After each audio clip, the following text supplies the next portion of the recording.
asyrafil anbiya'i wal mursalin sayyidina wa maulana Muhammadin wa ala alihi wa sahbihi ajma'in amma ba'du. Yang kami hormati Bapak Kepala Sekolah SD Negeri Kejajar, yang kami hormati Bapak Ibu Guru SD Kejajar serta karyawan SD Negeri Kejajar. Marilah pertama-tama tidak henti-hentinya kita selalu memanjatkan puji syukur kehadirat Allah Subhanahu wa taala yang senantiasa melimpahkan curahan rahmat, taufik dan hidayah kepada kita, sehingga pada pagi hari ini kita dapat bertemu kembali dalam acara desiminasi Bapak Triyono SD Negeri Kejajar pada hari Sabtu tanggal 17 Desember tahun 2022 tanpa ada halangan suatu apapun. Amin. Salam serta sholawat semoga tercurah pada junjungan Nabi Agung Muhammad Sallallahu Alaihi Wasallam yang senantiasa kita nantikan syafaatnya di hari yaumul qiyamah. Amin. Ibu bapak yang kami hormati, sebelum acara dimulai, izinkanlah kami membacakan susunan acara sebagai berikut. Acara yang pertama pembukaan, acara yang kedua sambutan Bapak Kepala Sekolah SD Negeri Kejajar, acara yang ketiga penyampaian modul 1.4 tentang aksi nyata menyebarkan pemahaman dan pengalaman penerapan budaya positif. Acara yang keempat sharing atau tanggapan dan tanya jawab. Acara yang kelima menutup. Ibu bapak yang kami hormati, marilah acara yang pertama kita buka dengan bacaan basmalah bersama. Bismillahirrahmanirrahim. Terima kasih. Acara yang kedua, sambutan Bapak Kepala Sekolah SD Negeri Kejajar kepada Bapak Thohirin SPD SD, dipersilakan.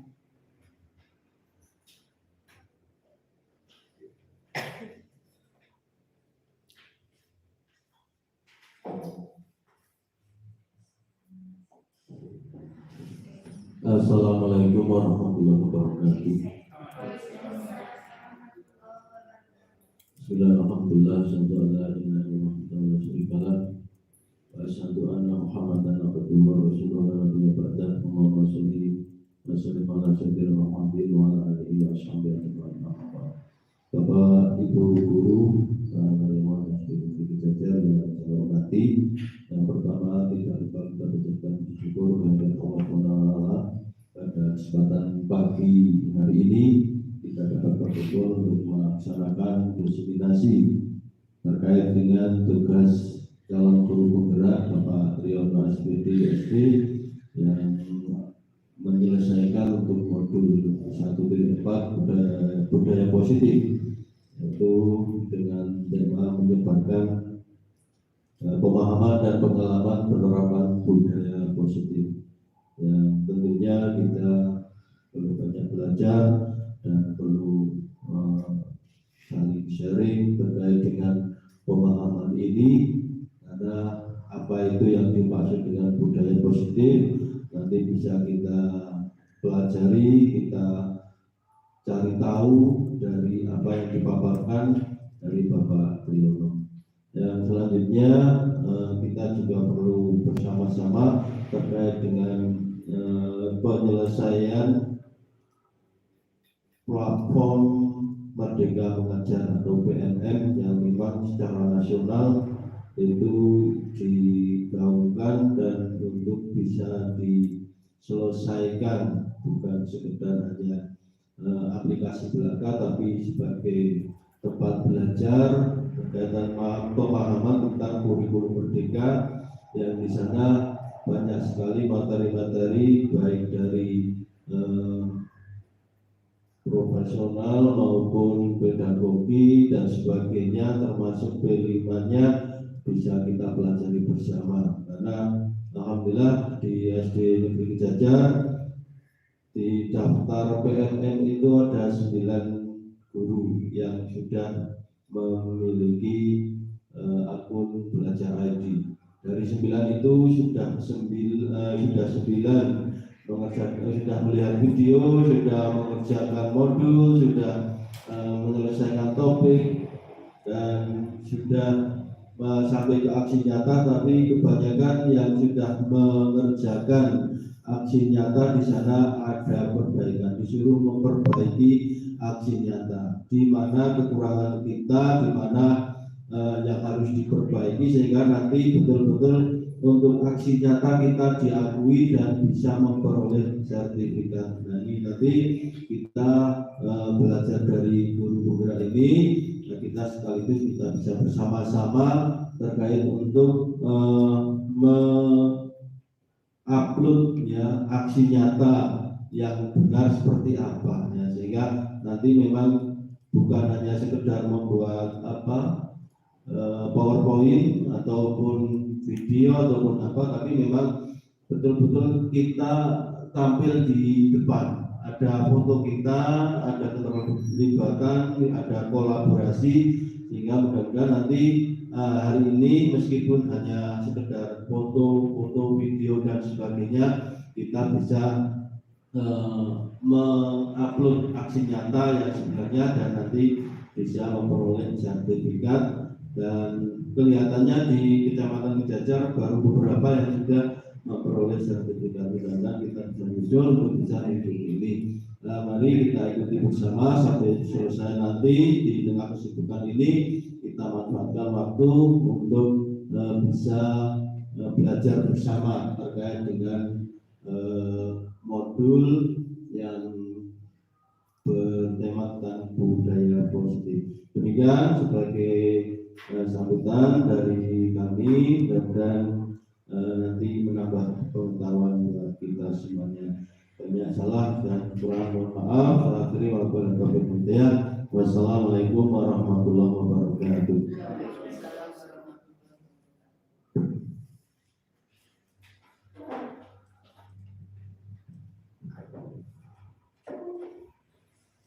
Acara yang ketiga, penyampaian modul 1.4 tentang aksi nyata menyebarkan pemahaman dan pengalaman penerapan budaya positif yang akan disampaikan oleh Bapak Triyono SPDSD. Dipersilakan. Assalamualaikum warahmatullahi wabarakatuh. Mohon izin Bapak Ibu Kepala Sekolah, Bapak Murid dan yang lain, terima kasih kami kedatangan dari Ketua PGRI langsung yang menyaksikan atau kami akan memaparkan aksi nyata modul 1.4 budaya positif. Pada Bapak Ibu yang saya hormati, pertama adalah kita panjatkan rasa puja bersyukur kepada Allah Subhanahu wa Ta'ala yang telah memberikan rahmat kepada kita semua, sehingga pada hari ini kita dapat bertemu walaupun dalam keadaan sesibuk apapun, tanpa ada halangan suatu apapun. Sholawat serta salam kita haturkan kepada baginda Rasulullah Muhammad SAW yang kita cadang-cadang banget di yaumul kiamat nanti. Bapak Ibu yang saya hormati, saya di sini sedikit saja ilmu dari calon guru penggerak yang hari ini harus saya sampaikan, walaupun nanti mungkin Bapak Ibu sudah mempraktekkan budaya positif di sekolah, tapi kita saling sharing, saling mengingatkan apa sih yang disebut dengan budaya positif. Saya di sini tugas aksi nyata saya adalah menyebarkan pemahaman dan pengalaman penerapan budaya positif. Bapak Ibu yang saya hormati, konsep utama modul budaya positif ini ada 7. Yang pertama, perubahan paradigma belajar. Yang kedua, disiplin positif.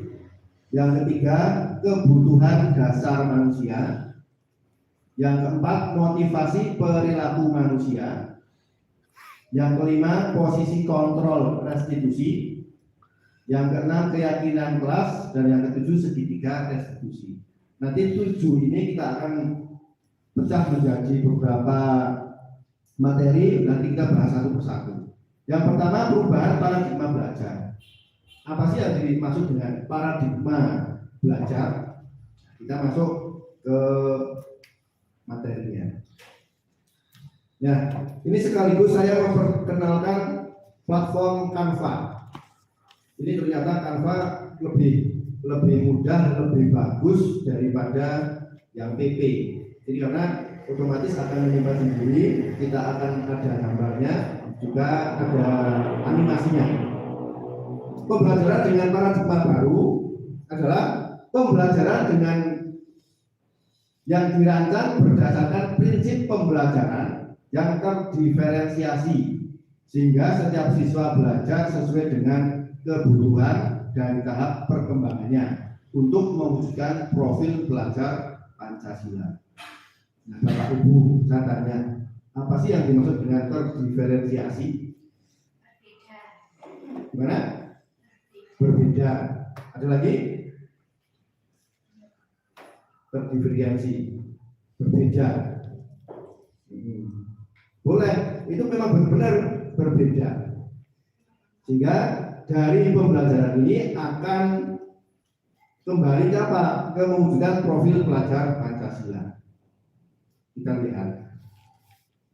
Nah ini, terdiferensiasi adalah sebuah metode pembelajaran yang banyak pilihan dalam prosesnya, sehingga setiap siswa belajar sesuai dengan kebutuhan. Contoh, dengan yang saya ajarkan kemarin di kelas 4 di IPA, yaitu tentang pembukuan. Saya gabungkan dengan pembuatan es goyang, sehingga anak tidak jenuh ya, cuma hanya ada di dalam kelas saja. Ini yang diharapkan dari profil pelajar Pancasila adalah bagaimana kita mengajar anak-anak ini tergerak membuat sesuatu. Ya, sesuatu itu akan terkenang sampai dia selesai dari sekolahan. Ini yang dimaksud dengan terdiferensiasi. Selanjutnya, disiplin positif. Yang kedua ini, dalam budaya kita, makna kata disiplin menjadi sesuatu yang dilakukan seseorang pada orang lain untuk mendapatkan kepatuhan. Nah, ini biasanya kita cenderung menghubungkan kata disiplin dengan kata ketidaknyamanan. Anak-anak disiplin ya, pasti dia tidak nyaman. Karena apa? Ingin bebas. Contoh saja kita sendiri, mohon maaf, kita sendiri saja kalau disuruh absen, disuruh disiplin kan ada absen ini mereka mumet. Nah, ini ada kadang-kadang seperti itu. Jadi, sehingga apa? Yang diharapkan pembelajaran profil pelajar Pancasila, anak-anak ini disiplin dengan dirinya sendiri, dengan kemauan sendiri, tanpa ada paksaan. Terus sebagai pendidik, tujuan kita adalah menciptakan anak-anak yang memiliki disiplin, sehingga mereka bisa berperilaku dengan mengacu pada nilai-nilai kebajikan universal dan memiliki motivasi intrinsik bukan ekstrinsik. Menurut Bapak Ibu, universal apa? Kebajikan universal. Global, luas. Intrinsik dalam. Ekstrinsik luas juga. Universal, intrinsik, ekstrinsik. Nah, kita disiplin positif merupakan salah satu cara penerapan disiplin yang bertujuan untuk menumbuhkan kesadaran serta memberdayakan anak untuk melakukan sesuatu tanpa sogokan, tanpa ancaman maupun hukuman. Maksudnya bagaimana? Anak disiplin itu bukan karena ditakut-takuti. Kamu harus disiplin. Kamu menyapu itu, saya kasih uang. Contohnya itu. Nah, ini ternyata apa? Selama saya membimbing di depan itu bukannya kurang tepat, memang kurang tepat. Kenapa? Anak-anak siapa yang hafal undang-undang saya kasih bonus 50.000. Ini ternyata salah kita. Ini ternyata tidak membangun karakter anak. Sehingga apa? Anak itu disiplin memang benar-benar dari dalam dirinya sendiri, bukan karena kita kasih hadiah, bukan karena ancaman ataupun karena hukuman. Ini yang disebut dengan disiplin. Kita lanjut. Nah, universal, sifat positif manusia yang merupakan tujuan mulia yang ingin dicapai setiap individu. Ini yang disebut dengan universal. Apa yang ingin dicapai? Yang pertama adalah keadilan. Tentunya kan anak-anak beradil di sekolahan, tidak dipilih dengan lainnya. Yang kedua, tanggung jawab. Anak-anak di sekolah ini kita latih bertanggung jawab dengan sendirinya, bukan karena yang tadi, bukan karena hadiah ataupun karena hukuman. Kan kebanyakan sekarang, mohon maaf, saya sendiri kalau di kelas kadang saya kasih hadiah tapi yang harus disiplin. Ini ternyata kita salah. Yang ketiga, melatih kejujuran. Yang keempat, bersyukur, lurus, maksudnya lurus hati, berprinsip, integritas, kasih sayang, rajin, komitmen, percaya diri, kesabaran, dan lain-lain. Kalau menurut Bapak Ibu, contoh integritas itu untuk anak-anak bagaimana? Contohnya, anak-anak harus punya sikap integritas. Pak Kumari, Pak Sukir, yang tanggung jawab yang penuh, tanggung jawab yang penuh. Ini harus punya integritas. Jadi apa? Dari sifat ini yang diharapkan dari profil pelajar Pancasila, mereka adalah mau melakukan hal-hal universal dengan kemauan diri sendiri, bukan karena iming-iming. Nah, sedangkan motivasi intrinsik, pendorong kerja yang menyebabkan orang berpartisipasi berdasarkan suatu dorongan dari dalam diri. Ini motivasi intrinsik. Oh, Nyong, saya mau nyapu bukan karena disuruh, tapi saya melihat biar bersih. Oh, itu ada sampah, saya ambil. Berarti dari dirinya sendiri, bukan karena Mas minta tolong itu sapu, Mbak minta tolong itu sapu. Itu tidak seperti itu. Tapi kita memberikan acuan ke anak-anak bahwa di situ ada kotor, dia mau bergerak sendiri tanpa disuruh. Ini yang disebut dengan motivasi intrinsik. Nah, ekstrinsik ini motif-motif yang aktif dan berfungsinya karena adanya perangsang dari luar. Contohnya tadi, Mbak saya kasih permen tapi itu disapu. Mbak saya kasih bonus 5.000 tapi minta tolong itu dibersihkan. Ini tidak seperti itu. Nah, yang diharapkan profil pelajar Pancasila adalah bagaimana anak itu mau bergerak dari dalam dirinya sendiri. Sudah selesai? Selesai. Jelas lah. Ini yang penting tidak ada rangsangan dari luar. Ya. Selanjutnya, kebutuhan dasar manusia itu ada 5. Yang pertama, bertahan hidup. Yang kedua, kasih sayang dan rasa diterima. Anak-anak saya yakin ingin bertahan hidup. Terus yang kedua, kasih sayang dan rasa diterima. Mereka ingin diterima sebagai siswa dan sebagai teman. Yang ketiga, penguasaan.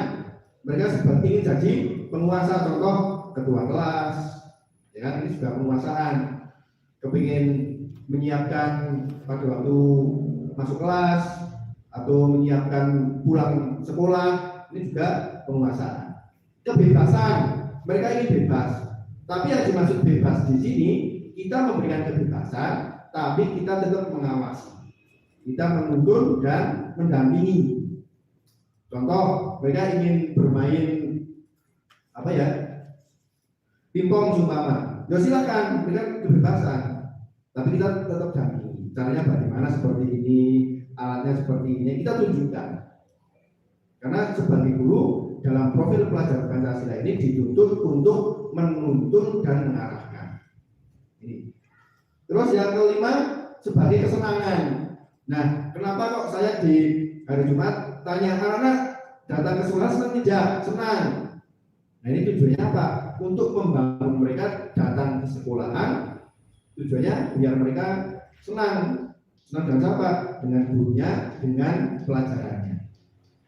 Ini contohnya, kita tampilkan videonya.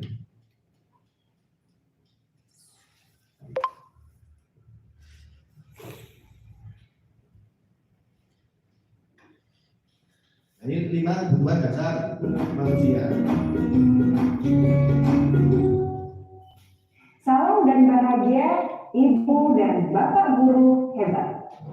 Untuk membangun budaya sekolah yang positif dengan lingkungan yang aman dan mendukung murid untuk menjadi pribadi yang berdaya, seimbang, dan bahagia, salah satu upaya yang dapat dilakukan oleh guru adalah memahami kebutuhan dasar yang mendasari perilaku murid. Pada video kali ini, kita akan membahas tentang 5 kebutuhan dasar manusia.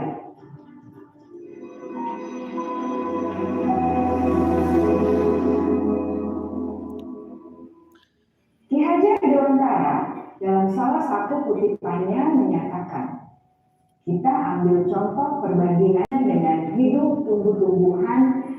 Seorang petani dalam hakikatnya sama kewajibannya dengan seorang pendidik yang menanam padi misalnya.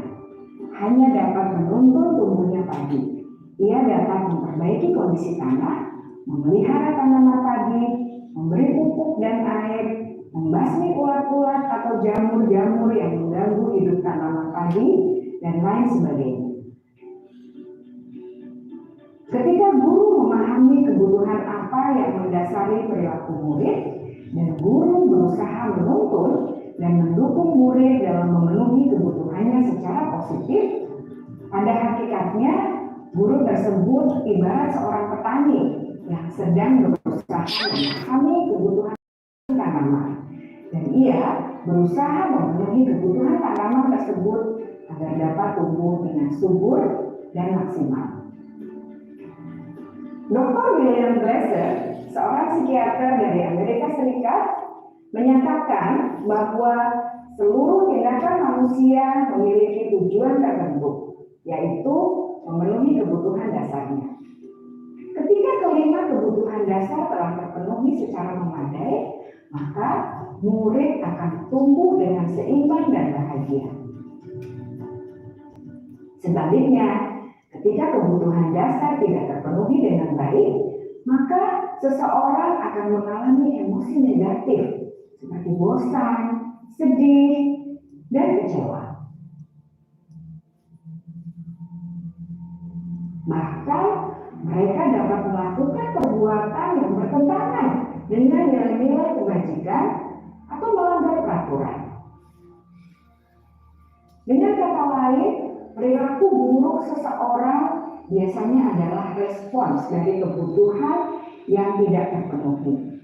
Namun, mereka tidak tahu cara untuk menyampaikannya. Ada 5 kebutuhan dasar manusia menurut Dr. William Glasser, yaitu yang pertama, kebutuhan untuk bertahan hidup atau survival. Yang kedua, kebutuhan untuk merasa diterima atau love and belonging. Yang ketiga, kebutuhan akan kebebasan atau freedom. Yang keempat, kebutuhan akan kesenangan atau fun. Dan yang kelima, kebutuhan akan penguasaan atau power. Kebutuhan dasar yang pertama adalah kebutuhan yang bersifat fisiologis untuk bertahan hidup atau survival. Misalnya, kesehatan, rumah, dan makanan. Kebutuhan biologis sebagai bagian dari proses reproduksi termasuk kebutuhan untuk tetap bertahan hidup. Kebutuhan untuk merasa aman juga termasuk dalam kebutuhan ini.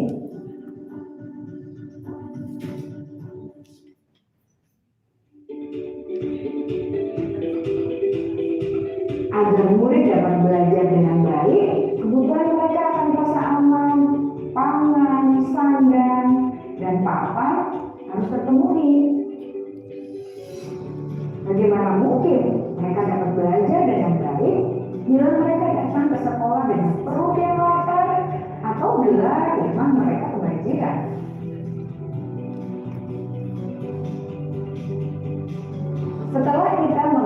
kebutuhan pertama yang sebagian besar bersifat fisiologis, mari kita lihat kebutuhan kedua sampai kelima yang semuanya berhubungan dengan psikologis. Mari kita lihat kebutuhan yang kedua, yaitu kebutuhan akan perasaan diterima oleh kelompok atau komunitasnya, atau kebutuhan love and belonging. Kebutuhan ini meliputi keinginan untuk tetap terhubung dengan orang lain seperti teman, keluarga, teman kerja, dan kelompok di mana kita tergabung.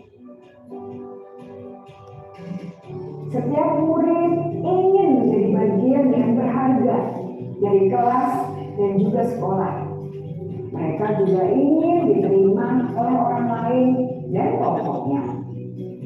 Bahkan murid yang terlihat paling cuek pun jauh di dasar hatinya pasti ingin merasa diterima. Sebagai guru, seharusnya kita dapat menerima murid kita apa adanya, sesuai dengan kodratnya. Karena setiap murid adalah unik. Mereka memiliki kekuatannya masing-masing, sehingga guru seharusnya bisa menciptakan kesempatan untuk murid berkolaborasi dan memiliki ikatan emosi satu sama lain. Murid-murid yang memiliki kebutuhan yang besar untuk merasa diterima, biasanya mereka belajar karena suka pada gurunya, dan mereka juga suka bekerja dalam kelompok.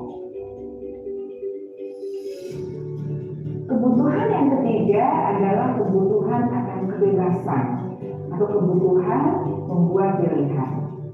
Murid harus diberi kesempatan untuk membuat pilihan dan bertanggung jawab atas pilihan yang mereka telah ambil. Memberi mereka kebebasan bukan berarti membiarkan mereka melakukan apa saja yang mereka mau, melainkan lebih memberi mereka kesempatan untuk membuat pilihan, menyuarakan pendapat mereka dengan percaya diri, dan memberi mereka kesempatan untuk mencoba hal-hal yang baru. Pembelajaran dengan metode yang beragam dan menarik juga akan memenuhi kebutuhan murid tentang kebebasan ini. Pembelajaran berdiferensiasi, di mana guru menyediakan beberapa jenis tugas yang bisa dipilih oleh murid sesuai dengan mereka, sangat baik untuk mengembangkan murid menjadi lebih mandiri dan memiliki motivasi internal. Karena kebutuhan akan kebebasan pada dasarnya adalah kebutuhan untuk mandiri, memiliki otonomi, memiliki pilihan, dan mampu mengendalikan arah hidupnya sendiri.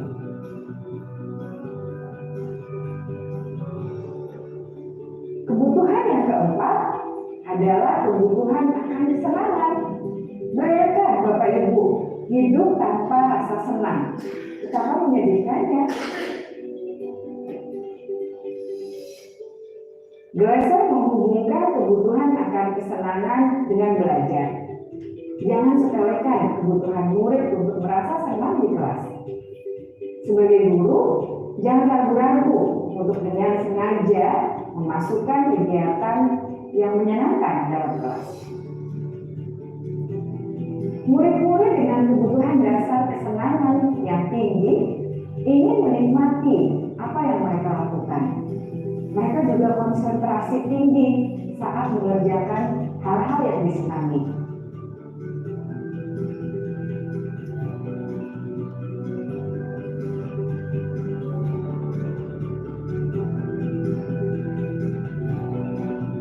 Kebutuhan yang kelima adalah kebutuhan akan penguasaan.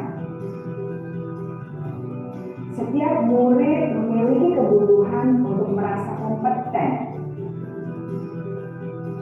menjadi terampil, diakui pencapaian dan keterampilannya,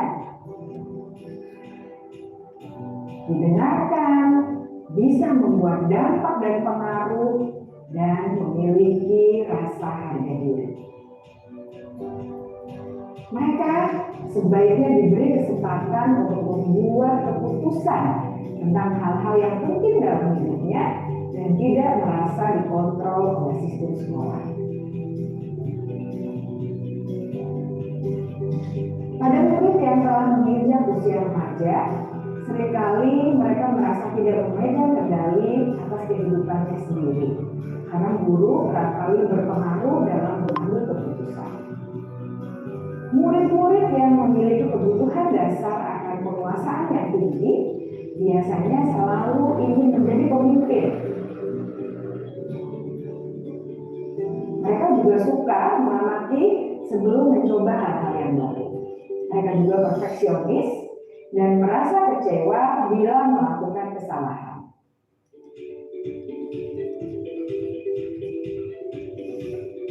Ibu dan bapak guru sangatlah penting bagi kita untuk mengetahui kebutuhan dasar murid-murid, agar kita memahami alasan dibalik sikap dan tingkah laku mereka.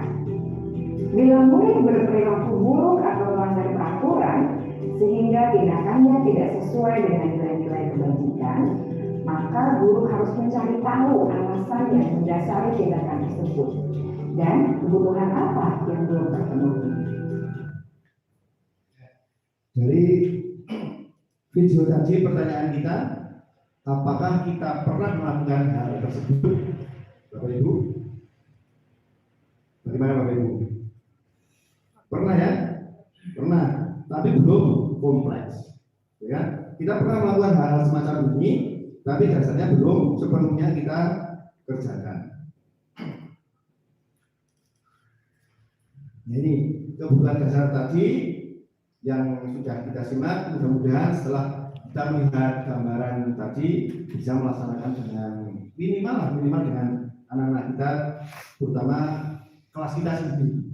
Ini bertahan hidup, kasih sayang, penguasaan, kebebasan dan kesenangan. Dari sini ada pertanyaan Bapak Ibu?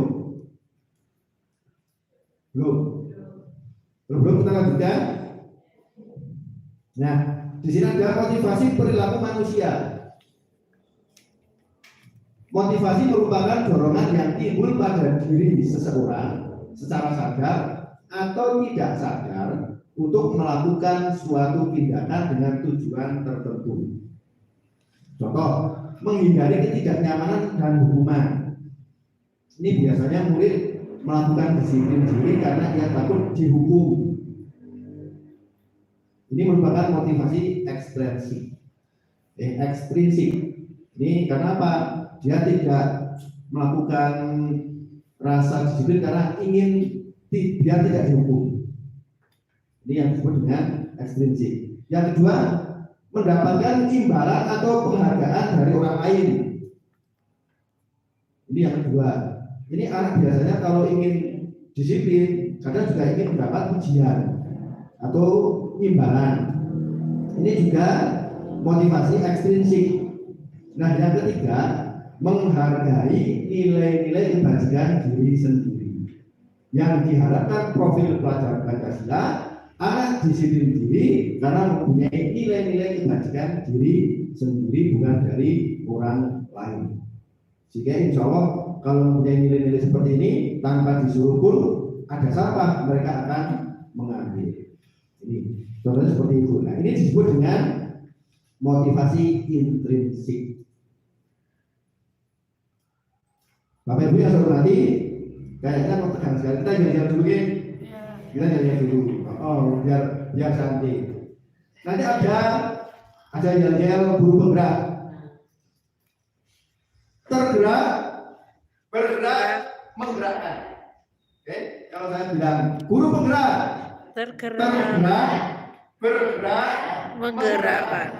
Tergerak, bergerak, menggerakkan. Coba ayo.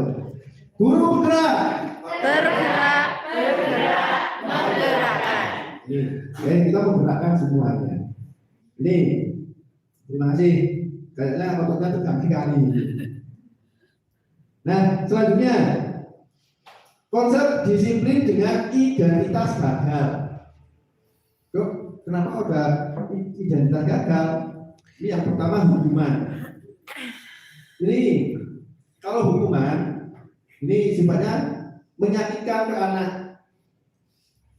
ya kan? Berarti anak kan akan terasa sakit kalau dihukum.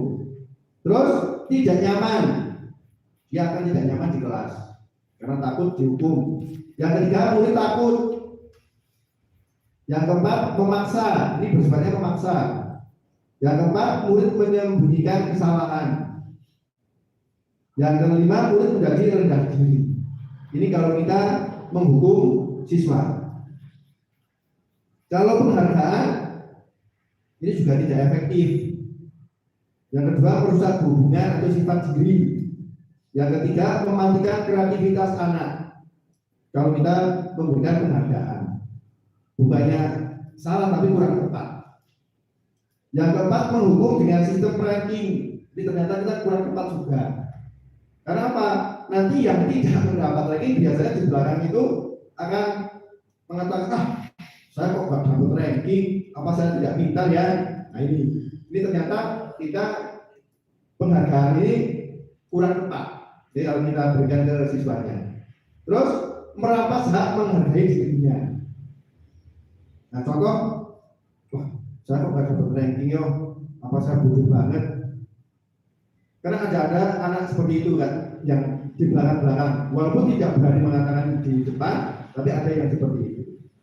Ini juga identitas gagal. Hukuman, penghargaan, ini identitas gagal. Nah, selanjutnya identitas sukses. Ini konsekuensi. Yang pertama, penguatan jangka pendek. Ini konsekuensi. Konsekuensinya jangka pendek. Yang kedua, perlu monitoring berkelanjutan. Kita terus monitoring terus ke siswanya. Yang ketiga, stimulus atau respon. Yang keempat, murid menghormati peraturan, tapi karena takut dihukum atau ingin mendapatkan hadiah. Ini juga identitas yang kurang tepat atau sukses. Yang keempat, kehilangan waktu untuk merenungi kesalahan. Ini kita juga terlalu banyak waktu untuk merenungi kesalahan. Nah, yang diharapkan adalah masuk ke restitusi. Apa sih restitusi? Nanti kita bahas. Ciri-cirinya apa? Murid bertanggung jawab untuk perilakunya. Yang kedua, fokus pada pemecahan jangka panjang. Yang ketiga, murid menghormati dirinya dan orang lain. Ini yang ingin kita canangkan di profil pelajar Pancasila. Yang keempat, teori kontrol. Dirinya memegang kontrol. Oh, saya mematahkan roket angin. Oh, saya bertanggung jawab. Tanpa disuruh untuk bertanggung jawab, dia berani bertanggung jawab. Murid bersemangat memperbaiki kesalahannya. Nah, sehingga dalam sistem restitusi ini, dia setelah melakukan kesalahan berani bertanggung jawab, berani meminta maaf, kembali ke kelompoknya lagi dengan rasa percaya diri, tidak minder. Ini. Nah, menurut Bapak Ibu restitusi apa? Restitusi. Nah, kita lihat restitusi. Nah, kita masuk konsep disiplin restitusi. Sebuah cara menanamkan disiplin positif pada murid. Restitusi adalah proses menciptakan kondisi bagi murid untuk memperbaiki kesalahan, sehingga mereka bisa kembali pada kelompok mereka dengan karakter yang lebih kuat. Jadi walaupun sudah melakukan kesalahan, dia berani bertanggung jawab, meminta maaf, kembali ke kelompoknya, tidak merasa minder lagi. Contoh, ini banget, saya takut banget aja memecahkan itu, saya mematahkan itu. Tapi dia jangan bangga. Saya tadi mematahkan itu sudah bertanggung jawab dan meminta maaf. Ini yang disebut dengan restitusi. Ini dikatakan pesan 2004. Nah, ciri-cirinya bukan menebus kesalahan, namun belajar dari kesalahan. Yang kedua, memperbaiki hubungan. Yang ketiga, tawaran bukan paksaan. Yang keempat, menuntun untuk melihat ke dalam diri. Yang kelima, mencari kebutuhan dasar yang mendasari tindakan. Yang enam, fokus pada karakter bukan tindakan. Yang terakhir, menguatkan dan fokus pada solusi. Karakternya anak itu bagaimana? Bukan tindakannya, tapi karakternya. Dan menguatkan pada fokus pada solusinya. Solusinya bagaimana? Kamu setelah mematahkan ini, solusinya bagaimana? Ini restitusi dan ciri-ciri restitusi. Nah, contoh, saya punya kasus siswa sering tidak mengerjakan PR. Ini kasus di kelas saya, kemarin ada yang tidak mengerjakan PR. Kalau saya menghukum, hukuman, ini biasanya guru-guru dulu, mohon maaf, menghukum siswa tersebut dengan hormat bendera selama 10 menit. Pernah ya? Pernah. Ini pernah. Terus yang kedua, guru marah dan murid menjadi takut. Kamu itu tidak mengerjakan PR. Kenapa? Nah, murid menjadi takut, ini disebut dengan hukuman. Yang kedua, konsekuensi. Ini guru memberikan konsekuensi untuk mengerjakan PR-nya saat istirahat atau dikerjakan sebanyak 3 kali lipat. Pernah ini Bapak-Ibu? Pernah ya? Pernah. Tidak pernah ya? Tidak pernah lah. Tidak pernah. Karena ini juga konsekuensi. Yang kedua, guru tegas dan siswa menghormati peraturan. Guru, siswa ini menghormati guru karena takut dengan peraturan. Mengerjakan PR, mengerjakan tugas karena takut dengan peraturan. Nah, kita diharapkan dengan sistem restitusi, yaitu guru menanyakan keyakinan kelas atau gurunya dan membantu siswa menyelesaikan masalahnya. Yang kedua, guru terbuka dan siswa menghormati dirinya dan orang lain. Nah, restitusi itu mempunyai 5 posisi kontrol. Yang pertama menjadi penghukum. Yang kedua, membuat rasa bersalah ke anak. Yang ketiga, kita menjadi teman atau menjadi pemantau. Yang terakhir, manajer.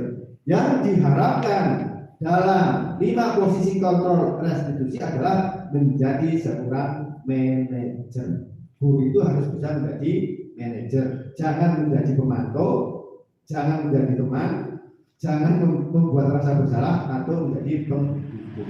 Tetapi kita dituntut menjadi seorang manajer. Mohon maaf, kenapa? Kalau sebagai teman, kadang anak menjadi sedikit sembrono, ya kan? Sedikit sembrono. Terus adanya panjenengan sebagai pemantau saja, lihat saja, nggak memberikan solusi. Nih, nah kalau manajer kita diharapkan memberikan solusi. Nah, kita lihat video 5 posisi kontrol restitusi.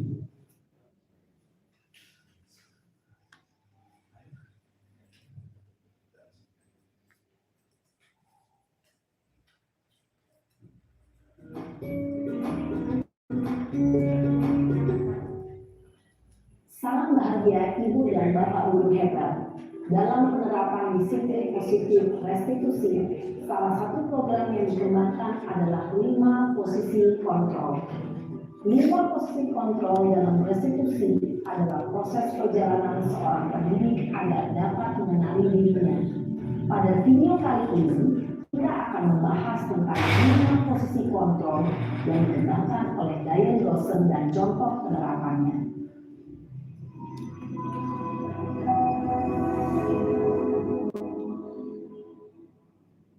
5 posisi kontrol itu adalah 1. Posisi penghukum, 2. Posisi pembuat merasa bersalah, 3. Posisi teman, 4. Posisi pemantau atau monitor, dan 5. Posisi manajer. Untuk lebih memahami kelima posisi tersebut, Mari kita saksikan kasus Naren yang terlambat hadir 20 menit di sekolah dan melihat bagaimana kelima posisi kontrol dalam menghadapi masalah tersebut.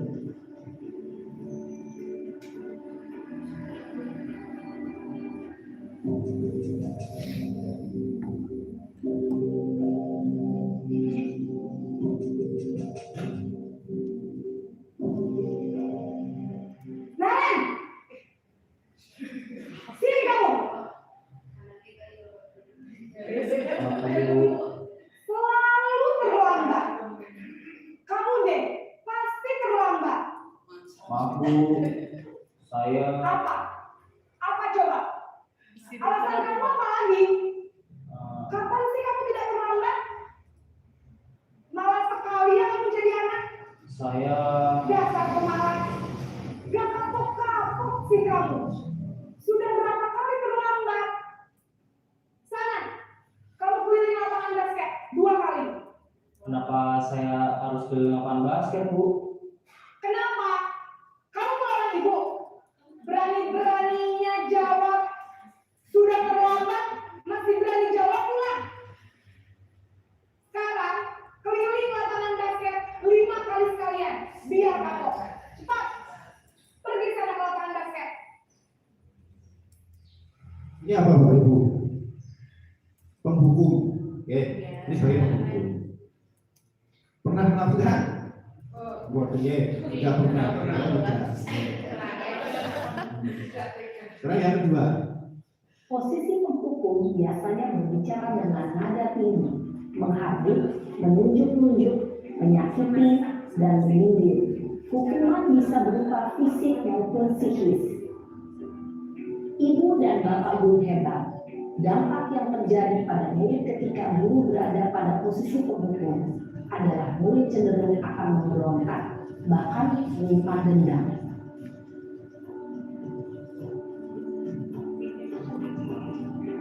Sekarang posisi pembuat merasa bersalah.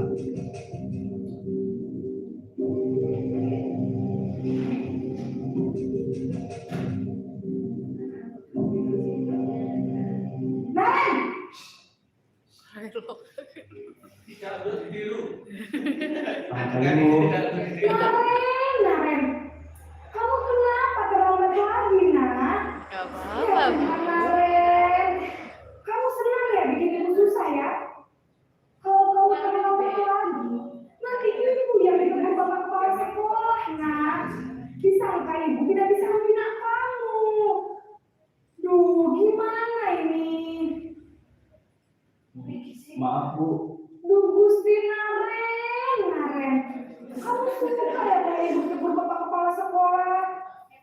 Terus, sekarang ibu harus tulis apa yang ibu absen? Ini kamu sudah sering terlambat loh. Ibu harus apa coba? maaf Bu, maaf sekali. Ya sudah, lain kali jangan bikin ibu susah lagi ya nak ya. Ibu tidak akan puas lagi kalau kamu begini terus. Bisa jantungan kalau ibu ditegur bapak kepala sekolah. Sana cepat kelas. Maaf ya Bu, maaf sekali. Ini sebagai membuat merasa bersalah. Ini kadang kita tidak sadari mengatakan seperti itu ke anak. Dinggo, ya ini juga membuat merasa bersalah ke anak. Ini yang selanjutnya. Posisi pembuat rasa bersalah berbicara dengan nada tenang, cenderung lembut. Namun kata-kata yang diutarakan membuat murid merasa menjadi orang yang gagal, memandang buruk dirinya sendiri, merasa tidak berharga, dan tidak sanggup membahagiakan orang lain. Ketika guru mengambil posisi pembuat rasa bersalah, murid akan menganggap dirinya yang bersalah dan ia akan menyimpan emosi negatif tersebut di dalam dirinya. Nah, kalau kita menjadi posisi teman,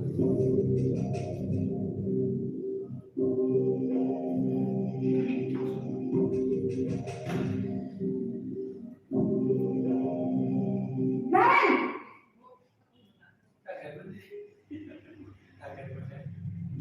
Selamat pagi Bu. Wah, sudah jam berapa ini nak? Terlambat lagi ya sayang. Iya Bu, habis ibu saya lupa bangunkan saya Bu. Kamu malah menyalahkan ibu kamu. Kamu bukannya anak yang larinya paling kencang. Kok terlambat sih?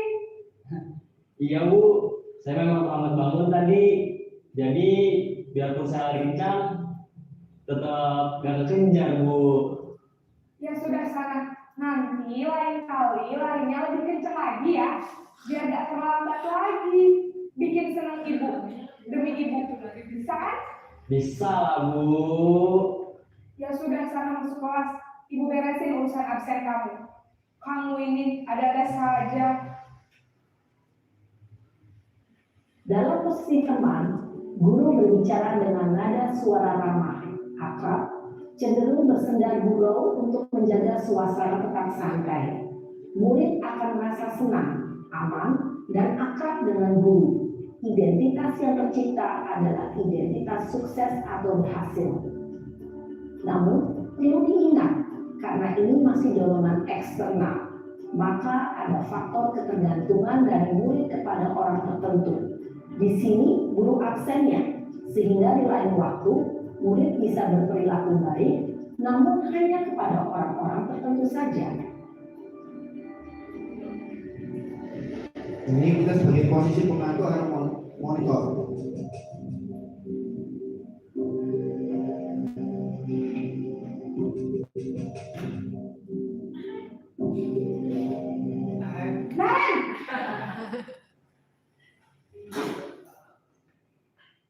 Selamat pagi Bu. Naren, apa peraturan sekolah kita tentang jam berapa kita harus masuk sekolah, nak? Kita harus di sekolah jam 7 Bu. Iya betul, sekarang sudah jam 7.20. Naren sudah tahu konsekuensinya jika terlambat hadir. Paham Bu, saya harus tinggal kelas pas jam istirahat selama 20 menit. Iya benar, konsekuensinya demikian. Jadi nanti jam 9.30 pas istirahat, kamu harus tinggal di kelas, kerjakan tugas tambahan untuk ketertinggalan kamu, ya? Baik Bu. Posisi pemantau mengandalkan penghitungan atau data untuk mengontrol murid. Guru mengarahkan murid berdasarkan peraturan dan konsekuensi. Seorang pemantau menunjukkan bahasa tubuh dan ekspresi wajah yang datar dan cenderung formal. Nah, kita terakhir posisi manajer.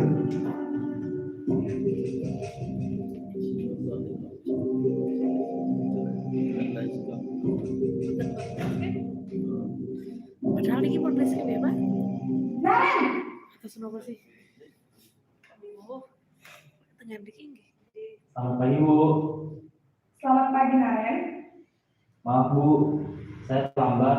Iya, sekolah masuknya jam 7, sekarang sudah jam 7.20. Jadi sekarang bagaimana nih? Bisa ada dikit. Maaf Bu, saya lupa.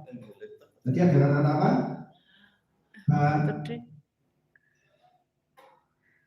Mungkin ada gini tinggal ya Pak. 7, sekarang sudah jam 7.20. Oke. Jadi sekarang bagaimana nih? Nah, ini. Jadi sekarang bagaimana ini Naren? Biar berpikir sendiri. Selanjutnya. Maaf Bu, saya lupa salam bareng saya semalam. Baiklah, menurut kamu, Terus, baiklah menurut kamu keyakinan sekolah yang mana yang perlu kamu tingkatkan? keyakinan sekolah yang mana yang perlu kamu tingkatkan? Menghargai diri sendiri dan orang lain mungkin ya Bu. Setuju. Jadi, apakah Naren meyakini prinsip saling menghormati? Nah, yang ketiga, meyakini keyakinan yang telah disepakati. Tersebut, Iya Bu, saya meyakininya. apakah Naren bersedia memperbaiki masalah keterlambatan ini?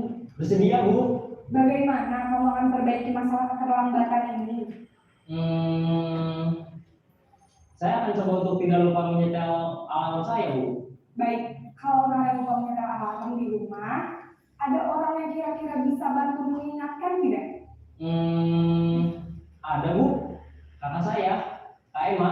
Ada lagi selain Kak Emma? Selain Kak Emma, ada ibu saya. Baik, jadi yang mengingatkan Naren adalah Kak Emma dan ibu kamu ya. Kira-kira akan mulai alarm kapan nih Naren? Setelah pulang sekolah, akan segera saya lakukan.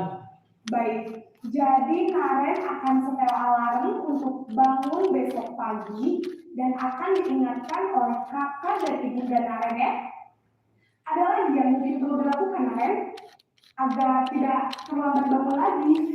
Tidak ada Bu. Baik Naren, terima kasih untuk kerjasama kamu. Sekarang kamu perlu kembali ke kelas untuk belajar. Baik Bu, terima kasih. Posisi manajer adalah posisi kontrol yang disarankan untuk membimbing murid memiliki sikap disiplin yang positif, yaitu murid yang mandiri, bertanggung jawab, dan dapat memecahkan masalah. Tujuan dari posisi ini adalah agar murid dapat berefleksi atas tindakannya.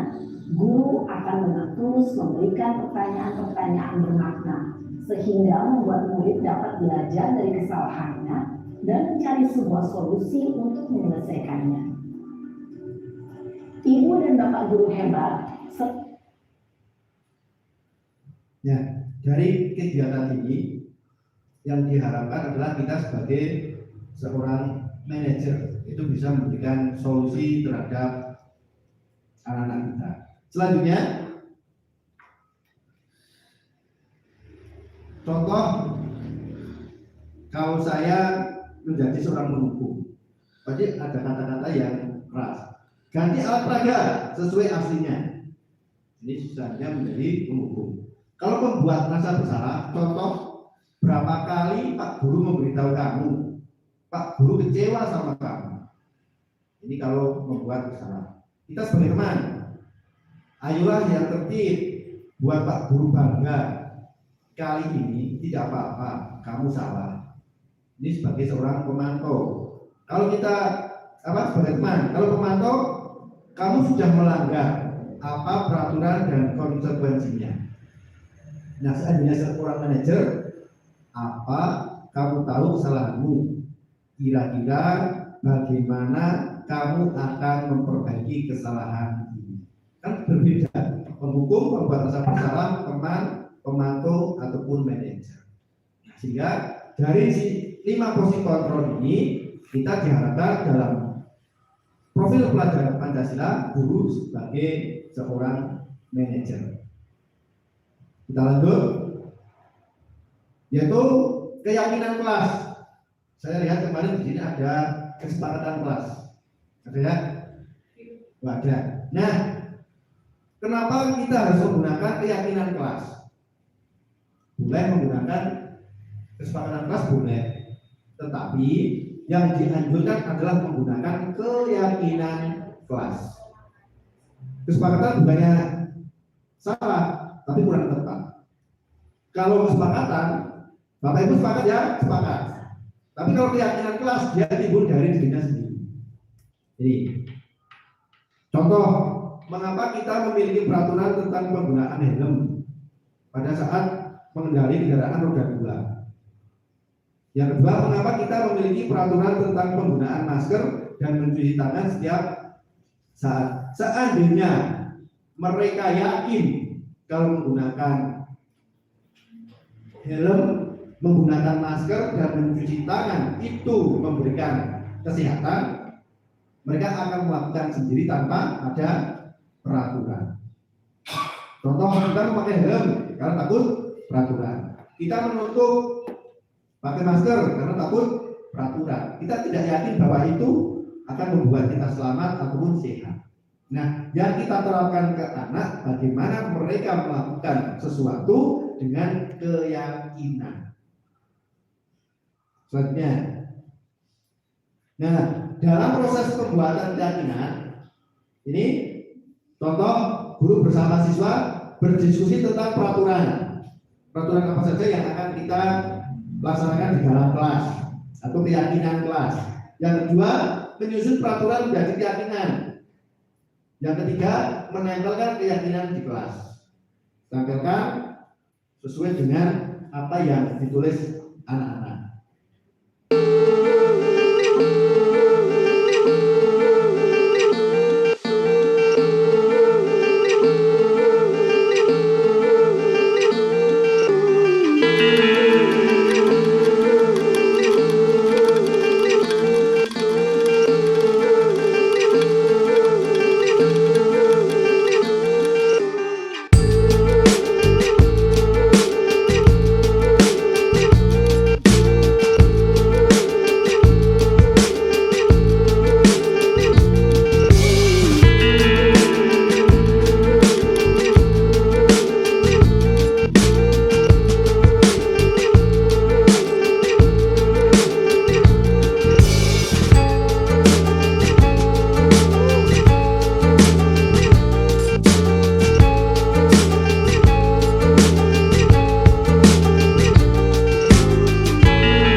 pendapat saya, ini kita kesimpulkan, yaitu disiplin waktu. Yang kedua, belajar dengan antusias, semangat, dan percaya diri. Kita bisa pisahkan yang paling pas untuk kita berapa. Yang ketiga, saling menjaga kebersihan dan keindahan. Yang keempat, saling membantu dan bekerja sama. Yang kelima, menghargai guru atau teman yang sedang berbicara. Yang keenam, selalu menerapkan 5S, senyum, salam, sapa, sopan, santun. Yang ketujuh, belajar menghormati sesama. Yang kedelapan, gemar membaca dan menulis sebagai budaya literasi. Nah, dalam gemar membaca, menulis, dan budaya literasi ini saya harapkan perpustakaan kita gerakkan lagi. Kalau perpustakaan belum bisa bergerak, kita pinjam buku, ambil dibawa ke kelas. Kita pinjam untuk literasi anak, agar apa? Agar anak ini berbudaya menulis dan berbudaya literasi. Karena mohon maaf, kelas saya saja ada beberapa anak yang membacanya masih kurang. Sehingga dalam hal ini kita kerjasama dengan perpustakaan ataupun guru yang lainnya, itu tidak masalah. Selanjutnya, nah, bagaimana pembentukan keyakinan kelas? Yang pertama, lebih abstrak dari peraturan. Yang kedua, berupa pernyataan universal. Yang ketiga, dibuat dalam bentuk positif. Yang keempat, sedikit saja agar lebih mudah diingat.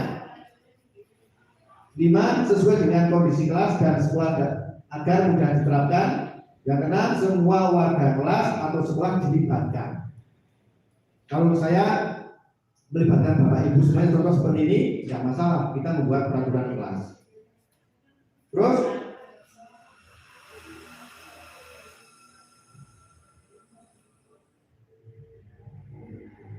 ya, yang terakhir, segitiga restitusi. Ini contoh pertanyaan menstabilkan identitas.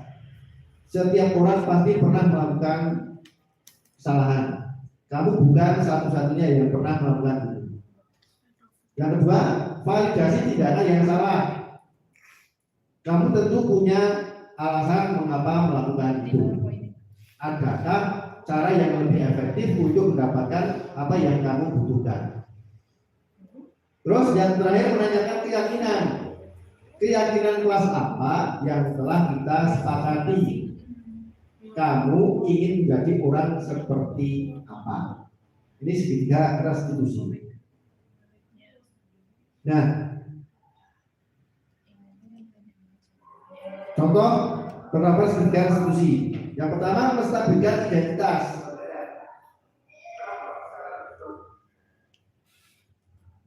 Yang kedua, memvalidasi tindakan yang salah.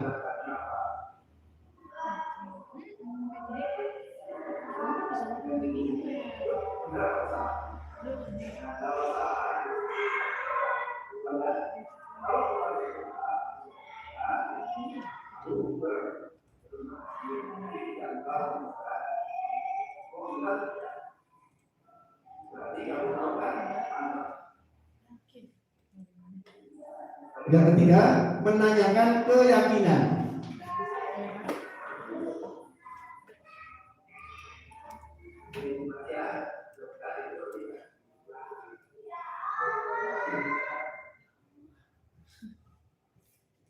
Nah, kita masuk ke ujung diseminasi. Dalam penerapan program disiplin positif, hendaknya guru memiliki standar kepribadian, profesional, dan sosial yang baik, di mana guru mampu berefleksi pada posisi kontrolnya saat ini. Bagaimana perjalanan dirinya sebagai seorang among atau posisi manajer yang menuntun murid-murid menjadi insan yang mandiri, merdeka, dan bertanggung jawab. Inilah yang dicanangkan dalam profil pelajar Pancasila yang dicanangkan dalam standar nasional pendidikan. Ya, demikian Bapak Ibu yang dapat saya sampaikan. Kurang lebih mohon maaf. Mudah-mudahan materi saya ini bermanfaat untuk saya pribadi dan panjenengan semuanya. Tambahan untuk materinya adalah sesuai dengan kita menyebarkan budaya positif yang ada di sekolah. Kurang lebih mohon maaf, saya akhiri. Wassalamualaikum warahmatullahi wabarakatuh. Nah, untuk refleksi hari ini nanti saya minta tanggapan dari Pak Tony untuk memberikan refleksi dalam kegiatan di seminar ini. Monggo Pak Tony.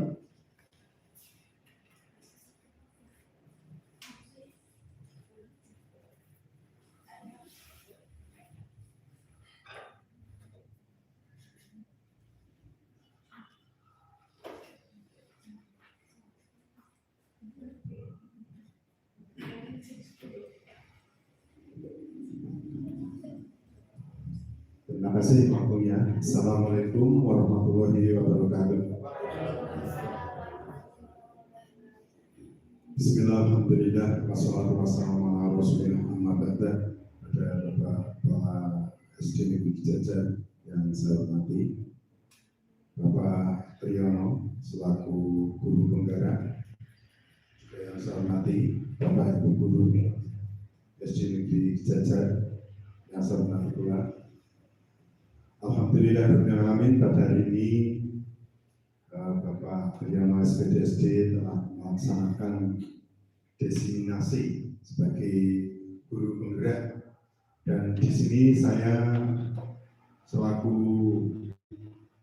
cabang PGRI Jajar dan guru SD Negeri Jajar akan memberikan refleksi tentang pelaksanaan hari ini atau tentang designasi tersebut. Yang pertama, saya mengucapkan terima kasih pada Bapak Kepala Sekolah yang telah memberikan waktu sehingga pada hari ini terlaksana designasi dan refleksi di SD Negeri Jajar. Untuk refleksi hari ini dari saya, masalah pembelajaran terutama di kurikulum merdeka yang akan kita hadapi di masa-masa yang akan datang. Untuk tahap pertama kelas 1 dan kelas 4, tahap 2, kelas 2 dan kelas 5, dan terakhir nanti kelas 3 dan kelas 6. Andaikan kurikulum merdeka sudah diterapkan beberapa tahun yang lalu, mungkin kita akan punya pemikiran yang beda juga tentang strategi kita untuk memberikan pembelajaran kepada anak didik kita agar anak-anak merasa nyaman, kemudian disiplin, percaya diri, sehingga dapat menemukan ide-ide yang positif tanpa ada tekanan dari guru dan dari teman-teman yang lain. Pada dasarnya saya memberikan penghargaan kepada teman-teman semuanya, khususnya Bapak Triyono yang telah pertama kali untuk Kecamatan Jajar bersama teman rekan yang lain menjadi guru penggerak. Saya mohon untuk teman-teman yang lain untuk menyusul sebagai guru penggerak, sehingga untuk SD Negeri Jajar nantinya banyak guru penggeraknya. Dan dari Bapak Menteri, Pak Nadiem, memang menekankan untuk para guru supaya menjadi guru penggerak, karena nanti linknya itu memang lewat guru penggerak. Dan kalau kepala sekolah juga kepala sekolah penggerak atau kepala sekolah pembelajar, ya Pak. Saya juga belum begitu paham masalah bahasa-bahasa yang baru. Kami ucapkan terima kasih, semoga sukses, dan mohon untuk dilanjutkan, tetap semangat. Salamnya bagaimana tadi Pak? Saya lupa. Tergerak, bergerak, menggerakkan. Iya, Coba kita bersama-sama untuk yel-yel guru penggerak. 1, 2, 3. Bergerak, tergerak, menggerak. Nah, ulangi bergerak. Guru penggerak. Oke, terima kasih. Mohon maaf bila ada kesalahan. Saya akhiri. Wassalamualaikum warahmatullahi wabarakatuh.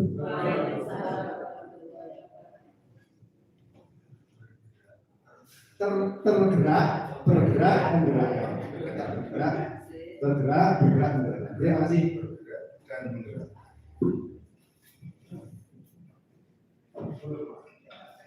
Ibu Bapak yang kami hormati, sampailah pada acara penutup. Kami dalam mengantarkan acara tentu banyak kekurangan, kekilafannya. Kami mohon maaf yang setulus-tulusnya, dan marilah acara kita tutup dengan bacaan hamdalah bersama-sama. Alhamdulillahirrahmanirrahim. Akhir kata, billahi taufiq wal hidayah. Wassalamualaikum warahmatullahi wabarakatuh.